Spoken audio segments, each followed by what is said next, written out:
is Samantha Crutch reporting for KGFW, and we're here interviewing the Gibbon Band. Hi. I'm Samantha Crutch reporting for KGFW, and this is Nancy Spouty. Could you tell us about the Gibbon Band? What did you want to know? Do they have an official name? Yes, we're called the Greater Gibbon Area Uncommon Band of Renown. What influenced you to name it that? I didn't name it. Les Pettis named it that. We'll ask him that question in a little bit. What are some of your favorite songs you perform? Well, I like Close to You, and I like the first one we did tonight, On the Alamo. And I guess I like a lot of the songs, but those are probably my very favorites. What do you really like about playing down here in the park? Well, I like to have the crowds come and listen to us and clap for us and honk their horns. Nancy, what got you interested in music? Well, I've been interested in music as long as I was a little girl, and I liked to plunk around in my mother's piano. And my mother loved to sing, so she sang a lot of these songs. A lot of these songs that we're playing for the band, she did. And then I learned to play the accordion, and then I really got into it. Did that take a long time to learn how to play? I'm still learning. Thank you very much for the interview, Nancy. Is there anything else you'd like to share? Well, I'm just glad that you could come and listen to us play. I hope you're in the band someday. Now we're going to go find Les. Good. Could you tell us how the Gibbon Band got its name? Well, we started the band in 1982, and it kind of came out of Les Brown and the band Renown, but we wanted to incorporate the Gibbon name to it, so we became the Greater Gibbon Area band Renown. And then a few years later, we decided to find out we needed an acronym for the name, so it became UBOR, Uncommon Band of Renown. That's kind of interesting. What got you interested in music? Well, I played high school band down here probably in the mid-'60s to the late 60s, and we thought it'd be nice to start it up again and bring it back. So we started in 1982 with a group of older people from the community, and we started the band one more time. Is there anything else you'd like to share with us? Well, we've been going since 1982, and we want to go another 20, 30 years, so I tell everybody to come on back, come to the park, and enjoy the music. You're doing a good job. Keep it up. All right, thanks. Now we're interviewing Pat Sonic. Could you tell us about your role in the Gibbon Band? Well, I play the tuba and, keep the beat, and we have a lot of fun up there. When did you first learn how to play the tuba? When I was in 8th grade, just a little shaver, and the thing was almost bigger than I was back then. What was some of your favorite music when you were growing up? Well, when I was growing up, I grew up in the 70s, so of course rock and roll, but also like jazz and classical music and just about anything else I can play. Is there a favorite song you really like to play? Yes, there is. The song is Woody Herman's Woodchopper's Ball, and we are going to be playing that tonight. So listen for it, and get a big tuba solo in it. We'll be doing that. Is there anything else you'd like to share with us? Well, we're glad that everyone who's here tonight has came to listen to the band, and everyone in the band does have some fun. And if there's anyone listening to this who's got a little musical talent, come on down. We'd love to have you join us. We're got talent of all ages and all levels of talent, but one thing we do have is a lot of enthusiasm. So hope you enjoy the rest of the concert. Thank you very much, Pat. We'll let you get back to playing music. Okay. Now we're interviewing Elizabeth Niebuhr. Can you tell us how you got involved with the Gibbon Band? Let's see, I got married 10 years ago, came out here from St. Paul, and I met somebody else who was in the band and has played in the band since it began, another flute player. So she asked me to join, and I did. So here I am. What's your favorite part about playing with this group? We can goof, and it won't be a big deal. We mess up all the time. Who first taught you about playing an instrument? I don't know. I suppose it was my mother. Her love of music got me interested.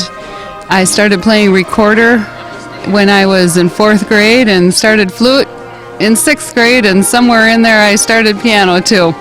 So I suppose it was my mom. What's your favorite part about summer nights like this? My favorite part is if they're cool and only if there's no mosquitoes. Coming here is fun. It's nice to see all the people in the park, and it's nice to play music for them. Is there anything else you'd like to share with us? Well, I'm wondering, do you play an instrument? I'm going to be playing flute. Good for you! Another flautist! Do you know who Jean-Pierre Rampal is? No. Oh, he's a real famous flute player. I'll do my research. Well, then I hope to see you in the Gibbon band playing next to me. Maybe next year, huh? I'll work on that. Okay, good. Thank you. Let's go talk to some people that are in attendance today. Now I'm interviewing. Lila Black. I'm Alpha Evenson. What kind of songs do you like to hear? I love it when they play the Star Spangled Banner on the end. Oh, I just love country music. I like the Tennessee Waltz. I'm going to have to listen to some of this. Do you play any instruments? Nope. No, I never had the opportunity, but I wish I could have. Now we're interviewing. I'm Dennis Naw. Dennis, what do you really like about the band playing down here in the park? I like the fact that it's right across from my house and I can hear it and I can come over and get some of this delicious pie on Friday nights. Is there a favorite song you really like to hear? I like to hear when they play the national anthem, and I especially like it during baseball games when they play Take Me Out to the Ball Game. Are you a big band fan? Oh, I certainly am. Who's one of your favorite big band artists? Well, I even like the old Glenn Miller Orchestra. How about Les Brown? Well, I really like his band of Renown. How about Artie Shaw? Well, of course, you gotta like Artie Shaw. How about Lawrence Welk? No thanks. What do you know about the building that the band's playing in? Well, that gazebo was built in 1911. It really is a historic building, but as you can see, there are some cracks in it and some areas that need some work, and the city has decided to make some improvements in it, so next year I hope it'll be in a little bit better shape, but it is a beautiful building. This has been a really fun time tonight. We'll let you enjoy the music. Well, you enjoy it yourself. Thank you very much. Dylan, what did you think of the music today? I thought it was great.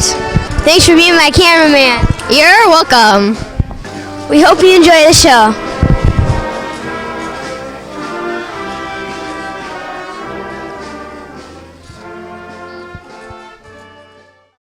Hello, my name is Dylan Schmolfig, and we are reporting from downtown Gibbon.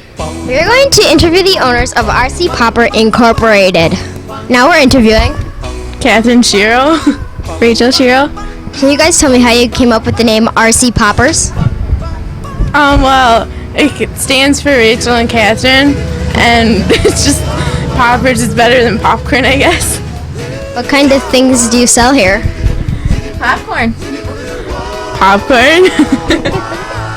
What do you like the most about working here uptown? Seeing all the people. How much popcorn do you think you go through in a night? About 50 pounds. That's quite a bit of popcorn. But met anybody famous while working? No, not that I can think of. Just normal Gibbon people. Well, not normal, but. Oh well. How do you guys get the wagon up here? Well, our dad wakes up early in the morning and he pulls it up here for us and then he parks it for us. Looks like we have a little visitor. I'm going to give you the microphone and you show us all the steps about popping popcorn. Okay, first we light the burner underneath and we turn on the gas. And then we put oil in it. There's already oil in there from the other time. And then we fill a cup of popcorn and we put a little bit of salt on it.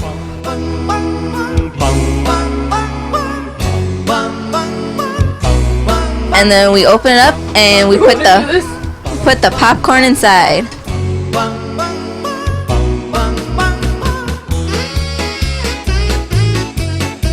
And then we have a stirrator so it stirs the popcorn around.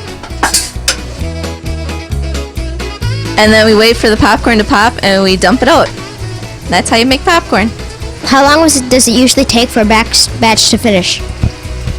Well, it depends on the weather. If it's cold, it takes a little longer. If it's warm, it goes by pretty fast. But it takes about 2.5 to 3 minutes. What do you like about this popcorn? It tastes good. For some customers, let's ask them what they think about it. What do you think about this? We flew all the way from Texas just to have this. Wow, it's pretty far. What part of Texas are you from? Plano? Are you guys Dallas Cowboy fans? Yes. Wait a minute, you know we're in Vikings country. Just behave yourself. Do you like the popcorn? Mm-hmm. Do you like the popcorn? Yeah, really much, man. Well, it's the best popcorn in town. Rachel, Catherine, thanks for letting us interview you guys tonight. You're welcome. You're welcome in. Here you guys go. Thank you. Yep. Smells like a movie theater.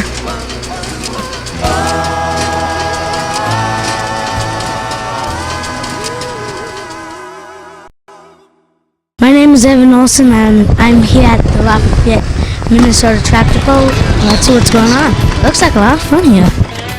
There's all the tractor drivers over there, getting ready to pull. Looks like the winner gets a trophy. Here we're interviewing. I'm Irvin Winchell from the Pearland Flywheelers. I'm going to be working with the skid today. Can you tell us how the skid works? Okay, if you look at the skid, you see that wagon on here. And as they pull, that thing is going to go up, put more weight on and to stop the tractor. And that wheel you see on the other side, that's got a monitor on there and tells you at the end how many feet you went. Looks like quite the device. It is. How many years have you been working with tractor pulls? Well, I made up a couple tractors. I've just been pulling 2 years, and my son has been pulling about 5. And we're not pulling today, we're running the skid. What's your favorite kind of tractor? You know that's got to be John Deere. Same as my dad. We're going to interview the owner of this tractor. Your name is? Dave Holla from Sleepy Eye. Could you tell us about the history of this tractor? Sure, I'd like to. This tractor was bought up by Thief River Falls about 15 years ago. The crankshaft was broken in at the time, and we tore it all apart and rebuilt the engine, and then we redid the sheet metal work on it and painted it all up, and now we use it for tractor pulling, and it's been doing real well for us. Do you think it's going to be a fun day? Yeah, it's going to be a real warm day, I think, but it should be a lot of fun. The tractors will run good, and looks like they have a real nice track here, so I think it's going to be a lot of fun. Thank you very much, Miss Holly. You're welcome. Can you introduce yourself? Yeah, my name is Al Forrest. I live over by St. George, about 9 miles from Lafayette. Can you tell us a little bit about what's going on today? Okay, this is the second annual Lafayette Antique Tractor Pull. This is the second year I've been here. I've been pulling antiques for 22 years. I've kind of seen a lot of things come and go.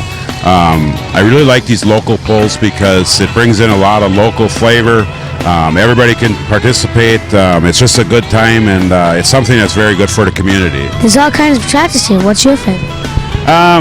I guess I'm partial to the green ones. I grew up with them and spent a lot of time on them. I guess variety is good. It's good to have the other colors here, and that's one thing about the antiques. You need to just boil down to 2 of them. It's not just the red ones and the green ones left. We got the old yellow ones and the orange ones, and it's kind of an interesting deal. It's fun. I guess I hope that local pulls like this can keep going and stuff, and I think they're doing a good job with as far as managing rules and keeping things under control. And I hope that we get some younger interest in it, because guys like me who are approaching midlife or at midlife are probably getting to the point where we're going to find something easier to do, that we don't have to throw so many weights. We'll buy a boat or a Harley or something like that and be sensible. So, okay. Thanks a lot, Al. No problem. Hey, there's Tony Weber. He's wearing a Gibbon Reds hat. I'm really hungry. Evan, do you think we should get something to eat? Yeah, I'm hungry too. This is where they all line up, waiting their turn. My name's Samantha, and This is Kevin Enter. I'm one of the ones that put the tractor pull on. We've got a lot of tractors here today, a lot of varieties. Hope everybody's having a good time. Did you have any questions for us as far as what goes on? How many different kinds of tractors do you think are here? Oh, there's probably about 6 different brands of tractors. Can you list them off? I can list a few off. We got Oliver, We've got Farmals, John Deere's, Massey Harris, a few Alice Chalmers, Case. Is there anything else you'd like to share with us? Well, the only thing we'd like to share is anybody that's on the grounds here, there's a 4-H food stand over there, and they've got some pretty good food over there.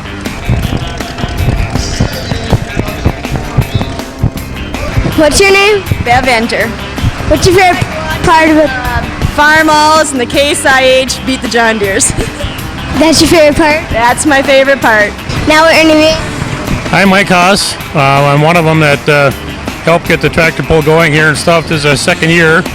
We're trying to do our best in that. We had a good time last year, we had a good time this year, and we'll be back next year. Now we're interviewing Jenna Horak. Jenna, what's your job? I write down all the distances after they pull. What seems to be the longest pull today? About 232. Never even come close to using the power on that one. 65.19. That puts him in first.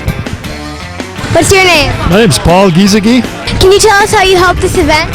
Well, there's three of us got together last year and we started this. We set it up. The help of wives, girlfriends, between the three of us. We started in January, drew up flyers, set up rules, and just a bunch of guys getting together and having fun. Now we're interviewing Kathy Peterson. Kathy, what's your job over here? I make sure the weights are correct when they come through the second time before they pull. How heavy are these things? The last one that just went through was 6,500 pounds. It's like a few elephants. I don't know, I've never seen an elephant. Thanks a lot, Kathy. You're welcome. Have a good day, okay? Have fun. Looks like these guys are having fun announcing. All right, I think this is the start of our 5,500-pound class. Now we're talking with Kenny Extran. Kenny, what's your job? Well, we kind of weigh the tractors and see how legal they are. That's about it. Everybody has to be in a certain weight class. What kind of tractor was that you were using? Minneapolis Moline. Kenny's right around about that 2-mile-per-hour mark right now. Kenny, go ahead and open it up if you want to. Well, he's working that throttle a little bit. 106.69. Is there anything else you'd like to share with us?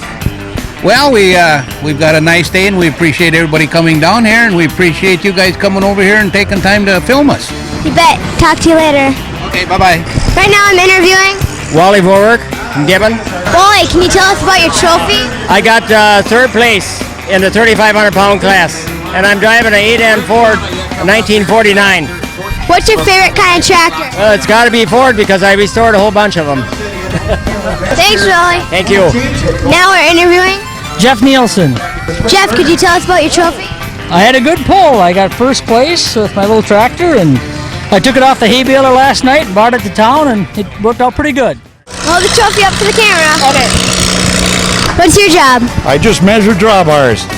What's a drawbar? Can you reach that far over here? Here's where the skid gets hooked on. Can only be this high.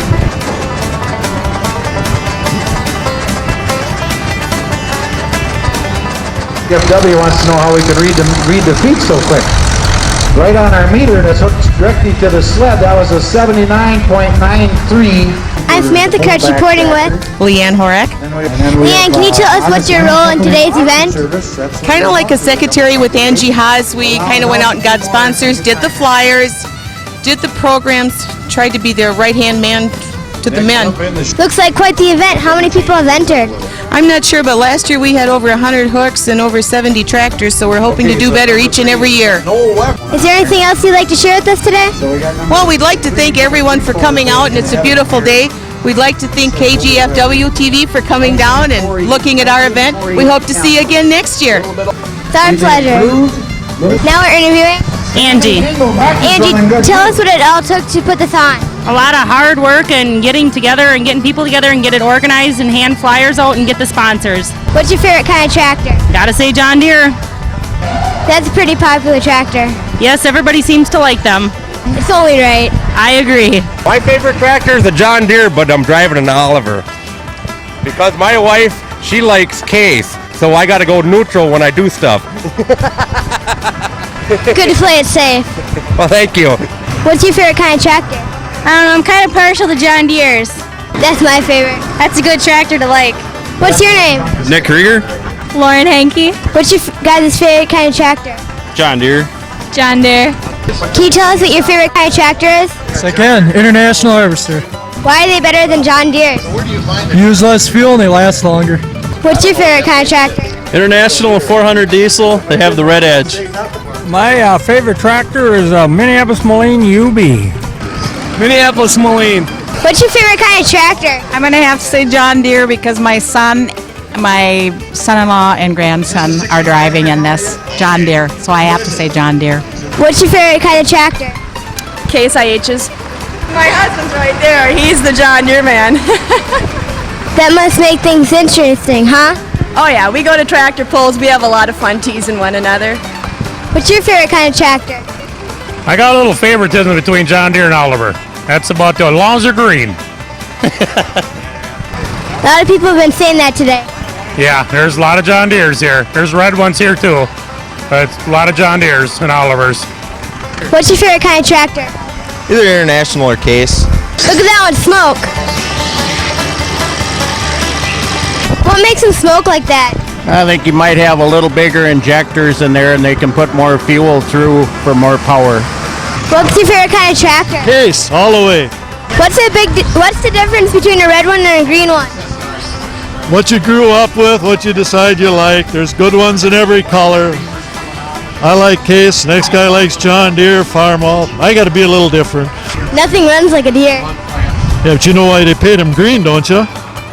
No. So when they break down, they park them in the weeds. You can't see them. I've been hearing all kinds of jokes like that. That's why we're here. We're here to have fun. What's your favorite kind of tractor? Well, I don't know. I better say International for my wife, but I still like Molines. What's your favorite kind of tractor? Oliver. What's your favorite kind of tractor? International M. What's your favorite kind of tractor? Pretty partial. I grew up on the farm and we had all John Deeres. What's your favorite kind of tractor, Larry? Well, what's my favorite kind of tractor? Well, I'm kind of partial. I got a John Deere 50 at home sitting in the shed right now. I should get it out, I suppose.